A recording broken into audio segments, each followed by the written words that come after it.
Bana ni Angel, nasuko ng Angel. Wadaw naliwat niya ilang baby. Bana ni Angel, nasuko ng Angel. Wadaw naliwat niya ilang baby.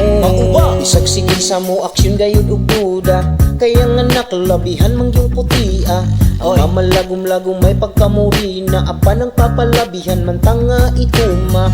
Karon nang bana nasuko og naguda, sa kalagot ilang iro mo'y gikulata. Ngayon dito man naliwat daw ning bataa, sa iyang kumpari labihan daw liwata.